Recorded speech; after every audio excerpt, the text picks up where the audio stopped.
আসুন আজকের প্রচারের জন্য আমরা গীত সংহিতা 112 খুলি। 112 1 থেকে 4 পদ লেখা আছে, তোমরা সদাপ্রভুর প্রশংসা করো, ধন্য সেই জন যে সদাপ্রভুকে ভয় করে, যে তাহার আজ্ঞাতে অতিমাত্র প্রীত হয়। তাহার বংশ পৃথিবীতে বিক্রমশালী হইবে, সরল লোকের গোষ্ঠী ধন্য হইবে।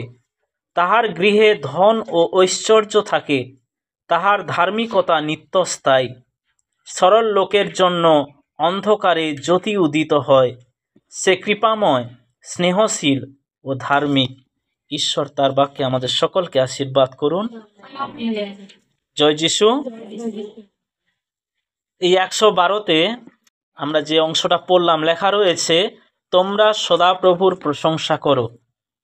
এটা ঈশ্বরের লোকেদের উদ্দেশ্যে বলা হচ্ছে যে তোমরা কি করো, ঈশ্বরের ধন্যবাদ গাও, তোমরা হালেলুয়া করো, তোমরা তার প্রশংসা করো। আর বলছে ধন্য সেই জন, সেই ব্যক্তি আশীর্বাদ প্রাপ্ত, সেই ব্যক্তি ধন্য যে সদাপ্রভুকে ভয় করে। হালেলুয়া। ঈশ্বর আমাদের থেকে কি চান আমরা দেখব দ্বিতীয় বিবরণ তার 10 অধ্যায় 12 পদ। সেখানে বলছে, এখন হে ইসরায়েল, তোমার ঈশ্বর সদাপ্রভু তোমার কাছে কি চাহেন।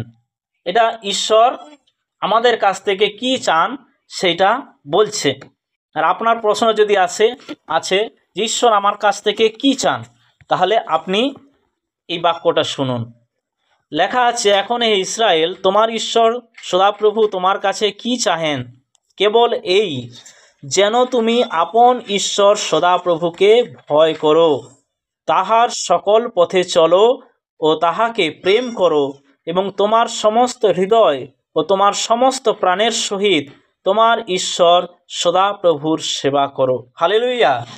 ঈশ্বর আমাদের কাছ থেকে অন্য কোনো কিছু চান না। তাকে বস্ত্র দিয়ে, বাতাসা দিয়ে, কোনো কিছু দিয়ে আমরা তাকে সন্তুষ্ট করতে পারি না। ঈশ্বর চান আমরা তার অনুগামী হই, ভক্তি ভয়ে আমরা তাকে অনুসরণ করি, তার বাধ্য হই। সেটাই চাইছে যে তুমি আপন ঈশ্বর সদাপ্রভুকে ভয় করো।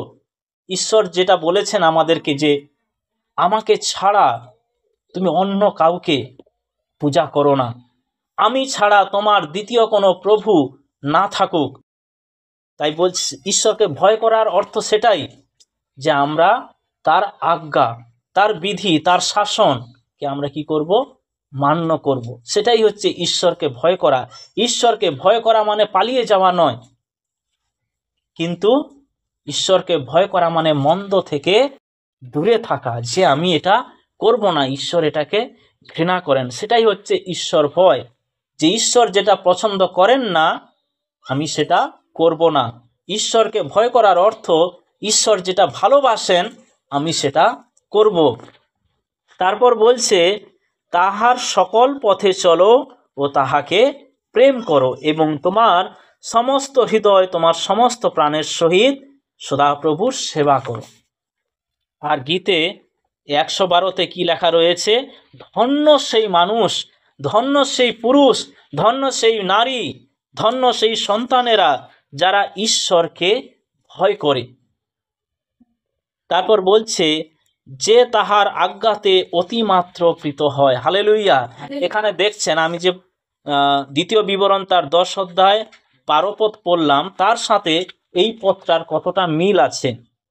তাই বলছে, যে তাহার আজ্ঞাতে অতিমাত্র প্রীত হয়। ঈশ্বরের শাসন, ঈশ্বরের নিয়ম বাক্যতে আনন্দ করে, খুশি হয়, যেটা আমার জন্য ব্যথার বা বোঝার মতো নয়, কিন্তু সেটাকে আনন্দ করে, যেমনভাবে রাজা দাউদ লিখেছেন। জয় যিশু। যে আপনার বাক্য, ঈশ্বরের বাক্য মধুর থেকেও মিষ্টি, তার স্বাদ অতুলনীয়। অন্য কোনো কিছুর মধ্যে সেই স্বাদ, সেই মিষ্টতা পাওয়া যায় না, যেটা ঈশ্বরের বাক্যতে রয়েছে। আর এই ঈশ্বরের বাক্য বলছে জ্ঞানবানদের জন্য জ্ঞানের ভাণ্ডার। জয় যিশু। আপনি যে কোনো প্রয়োজনে এই ঈশ্বরের বাক্যতে আশ্রয় নিতে পারেন। আপনি খুঁজুন, আপনি এই ঈশ্বরের বাক্য থেকে সমস্ত প্রশ্নের উত্তর, আপনার সমস্যার সমাধান আপনি কিন্তু পেয়ে যাবেন। তাই বলছে ঈশ্বরের বাক্যতে অতিমাত্র প্রীত হয়। প্রতিটি বাক্যের জন্য আপনি ঈশ্বরকে ধন্যবাদ করুন যে প্রভু, এটা আপনার কাছ থেকে আসা একটা অমূল্য সম্পদ যেটা আমি পেয়েছি, কারণ এটা আমাকে পাপের পথ থেকে দূরে রাখে, আমাকে সচেতন করে, আমি ভুল করলে আমাকে শাসন করে, আমাকে শুধরায়, আমাকে সংশোধন করে। আর আমি যখন ভালো কিছু করি, এই বাক্য আমাকে আরও উৎসাহ দেয় আরও ভালো কিছু করতে। জয় যিশু। ঈশ্বরের বাক্য তেমনি আমাদের তাই বলছে যে যে তার আজ্ঞাতে অতিমাত্র প্রীত হয় সে কি ধন্য, সে আশীর্বাদ প্রাপ্ত মানুষ। আর তারা কি ঈশ্বরের প্রকৃত সন্তান।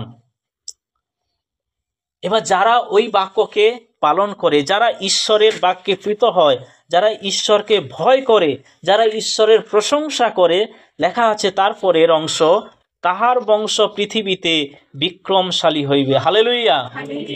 বলছে সেই ধন্য আশীর্বাদ প্রাপ্ত মানুষ যে ঈশ্বরকে ভয় করে চলে, ঈশ্বরের বিধি ব্যবস্থা, আইনকে, শাসনকে আনন্দের সাথে পালন করে, বলছে তার বংশ পৃথিবীতে বিক্রমশালী হইবে। হালেলুইয়া। এই বাক্যটা আমাদেরকে কি বলছে তাহলে? আপনি হতে পারেন গরিব, হতে পারেন হয়তো আপনি খুব পড়ালেখা করেননি, তবুও আপনার একটা সুনাম থাকবে।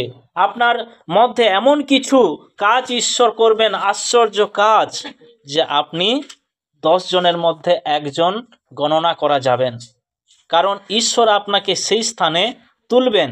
আর সেটা হয়তো আপনি আপনার শিক্ষা দীক্ষার জন্য নয়, আপনার সম্পত্তির জন্য পাবেন না, কিন্তু ঈশ্বরের দয়ায় আপনাকে ঈশ্বর সেই জায়গায় তুলতে পারেন।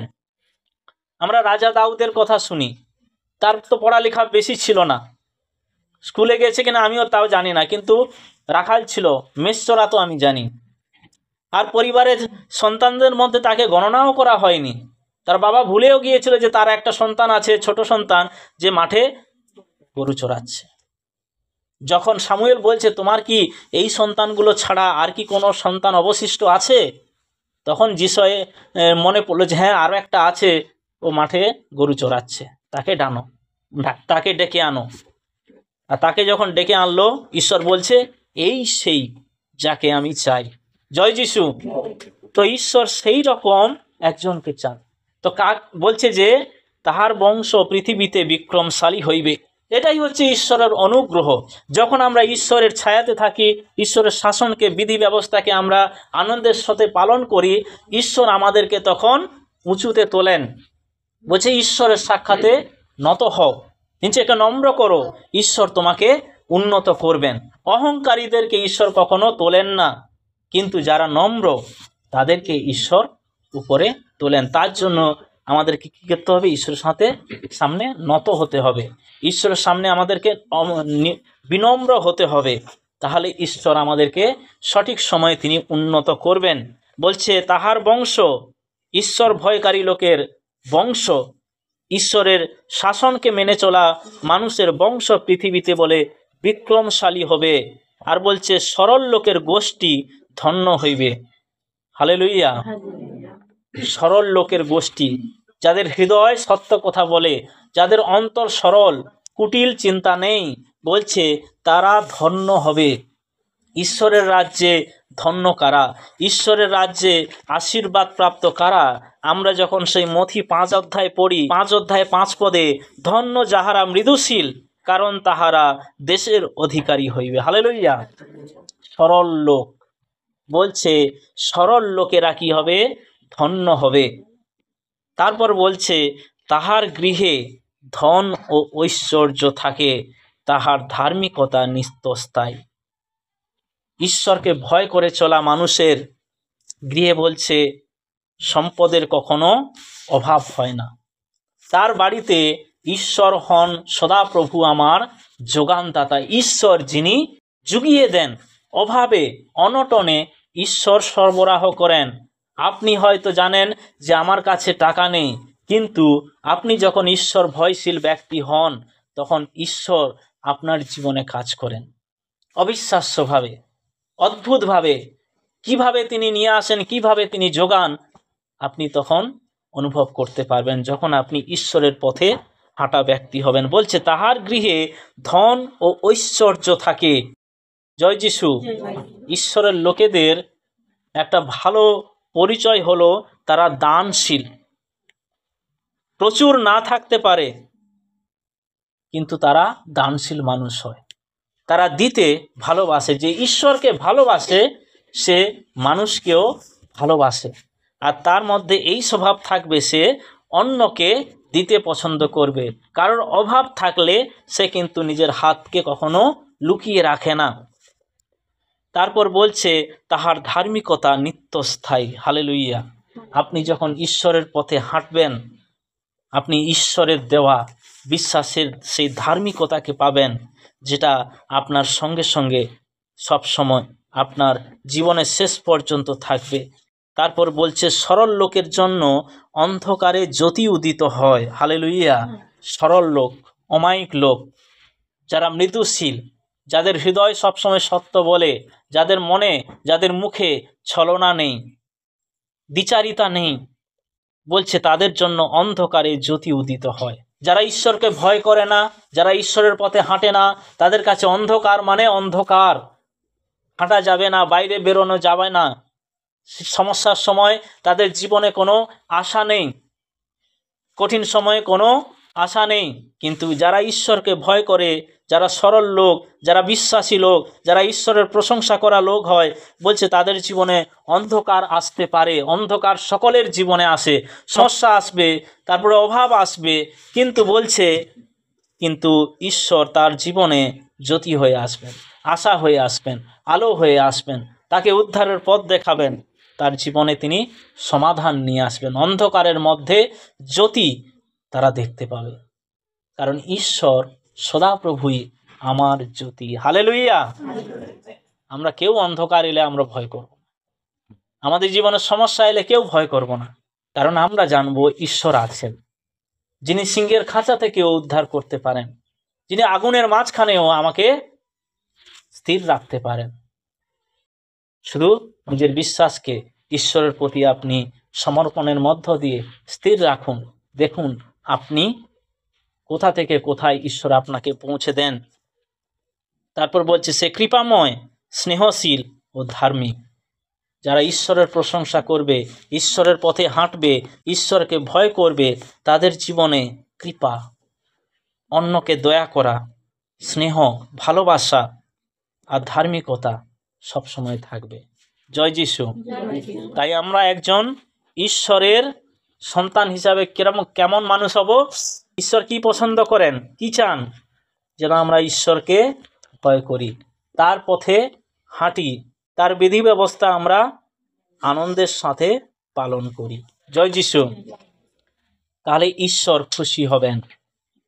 আর আমরা যখন ঈশ্বরের পথে হাঁটব, ঈশ্বর প্রতিজ্ঞা করছে পৃথিবীতে তার বংশ বিক্রমশালী হবে। আমি আগের দিন আমাদের মায়েদেরকে বলছিলাম হাউস প্রেয়ারে, যে আপনি যখন ঈশ্বরের পথে হাঁটবেন, আপনার পরিবারে, আপনার সন্তানদের জীবনে ঈশ্বর সেই সময়, সেই দিন নিয়ে আসবেন। বলছি পৃথিবীতে আপনার বংশ বিক্রমশালী হবে। আর তারপরে বলছে তাদের গৃহে ধন ও ঐশ্বর্য থাকে। আপনার জীবন, আপনার পরিবার প্রাচুর্যে ভরে উঠবে যখন আপনি ঈশ্বরের পথে হাঁটবেন, ঈশ্বরের আজ্ঞা মেনে চলবেন, ঈশ্বরের পথে আনন্দ করবেন। আপনার জীবনে বলছে ধন আর ঐশ্বর্য ভরে উঠবে। তৃতীয়ত, আপনার জীবনে অন্ধকারের মধ্যেও আপনি কখনো আশা হারাবেন না। আপনি একজন বিশ্বাসের মানুষ হবেন এবং হাজারো অন্ধকারের মাঝে আপনি দেখবেন আলোকে, কারণ ঈশ্বর আপনার জীবনে আলো হয়ে আসবেন, আপনাকে সাহায্য করার জন্য তিনি পৌঁছে যাবেন। জয় যিশু। আমি একটা ছোট গল্প আপনাকে বলি, সত্য গল্প। এটা ইংল্যান্ডে হয়েছিল, ঠিক আছে, 17th সেঞ্চুরি, মানে 1700 শতাব্দীর দিকে। মহিলা ছিল, তার নাম হচ্ছে সুসেনা ওয়েসলি। প্রথমবার হয়তো আপনারা শুনছেন, তার নাম ছিল সুসেনা ওয়েসলি। তার স্বামী ছিল একজন পাস্টর, আর তাদের সন্তান হয়েছিল মোট 18টা। তার মধ্যে অনেকেই শিশু বয়সে সন্তানগুলো মারা গিয়েছিল, খুব দরিদ্র, খুব গরিব, সংসারে সবসময় অভাব অনটন। তাই সেই পাস্টর কি করত, তার স্বামী সুসেনা ওয়েসলির স্বামী যে পাস্টর ছিল, সে ধার দেনা করত, পরিবার এতগুলো সন্তান কি করে চালাবে, ধার দেনা করে চালাতো। আর ধার শোধ করতে পারেনি বলে তাকে অনেকবার জেলেও ধরে নিয়ে গেছে। আর ওই সুসেনা ওয়েসলি এত অভাব এত সমস্যার মধ্যেও সে কি করত, প্রার্থনা করত যে প্রভু আমার এই সন্তানগুলোর মধ্যে আপনি বেছে নেন যে আপনার সেবা করবে। সে ওইভাবে প্রতিদিন প্রার্থনা করত। তার একটা বাড়িতে প্রার্থনার ঘরও ছিল আলাদা করে, সেখানে তিনি প্রতিনিয়ত তার সন্তানদের জন্য প্রার্থনা করতেন যাতে তারা ঈশ্বরের সেবা করতে পারে বড় হয়ে। আর যে ভবিষ্যতে কি হয়েছিল, একটা চার্চ তৈরি করেছিল, তার নাম মেথডিস্ট চার্চ। জয় যিশু। সেই পরিবার থেকে একজন আসছে যে একটা মণ্ডলী তৈরি করেছিল, যে মণ্ডলী পুরো পৃথিবীর সব জায়গায় রয়েছে, সেই জন ওয়েসলির মেথডিস্ট চার্চ। তিনি বলছেন এইটা তৈরি হয়েছে আমার জন্য নয়, কিন্তু আমার মা যে প্রতিদিন প্রার্থনা করত, সেই প্রার্থনার শক্তিতে এই মণ্ডলী তৈরি হয়েছে। জয় যিশু। আর সেই সুসেনা ওয়েসলির আর একজন ছেলে চার্লস ওয়েসলি, যে লিখেছে প্রায় 6000-এরও মতো গান। চিন্তা করতে পারেন, একটা মায়ের সমর্পণ, প্রার্থনা, ঈশ্বরের প্রতি তার বিশ্বাস, ঈশ্বরের পথে হাঁটা।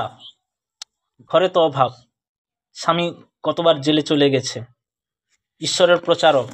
দেখুন, ঈশ্বরের প্রচারকদেরও, পাস্টরদেরও অভাব থাকে, তারাও গরিব হয়, কিন্তু তাদের বিশ্বাসযোগ্যতা, তাদের ধার্মিকতা, ঈশ্বরের পথে হাঁটার জন্য আজকে সেই পরিবার থেকে ঈশ্বর একজনকে তৈরি করলো, যার দ্বারা একটা মণ্ডলী তৈরি হলো। একটা মণ্ডলী মানে এই ছোটোখাটো মণ্ডলী নয়, মেথডিস্ট চার্চ পুরো পৃথিবীর প্রতিটা দেশে খুঁজে পাবেন। আর একটা ছেলে যে লিখলো 6000-এর মতো গান, চার্লস ওয়েসলি।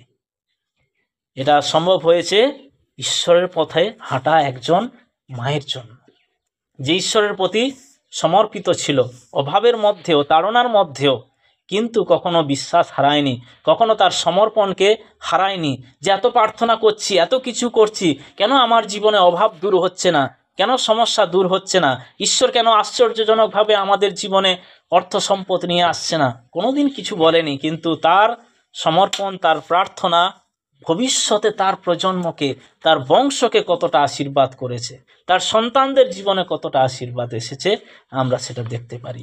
আর এই বাক্য যেমন বলে, তাহার বংশ পৃথিবীতে বিক্রমশালী হইবে, সরল লোকের গোষ্ঠী ধন্য হইবে। আর আমরা সেটা দেখতে পাচ্ছি। আপনি যদি বিশ্বাসে হাঁটেন, আপনি যদি সেই ধার্মিকতার পথে হাঁটেন, ঈশ্বরকে ভয় করে চলেন, ঈশ্বর আপনার কাজের পুরস্কার আপনার বংশে, আপনার আগামী প্রজন্মকে, আপনার সন্তানদেরকে সেই আশীর্বাদ দিতে চলেছেন। জয় যিশু। তাই আসুন আমরা সেই রকম একজন হই, একজন মা বাবা যিনি ঈশ্বরের পথে হাঁটবেন, যিনি তার জীবন সমর্পণের মধ্য দিয়ে রাখবেন, যাতে তার বংশে ঈশ্বরের সেই আশ্চর্য কাজ হতে পারে, যেন তার বংশ পৃথিবীতে বিক্রমশালী হতে পারে। আর তারপরে বলছে, তার গৃহে ধন ও ঐশ্বর্য থাকবে, আর সে অন্ধকারের মধ্যে আলো দেখতে পাবে। ঈশ্বর তার বাক্যে আমাদের সকলকে আশীর্বাদ করুন। আমিন।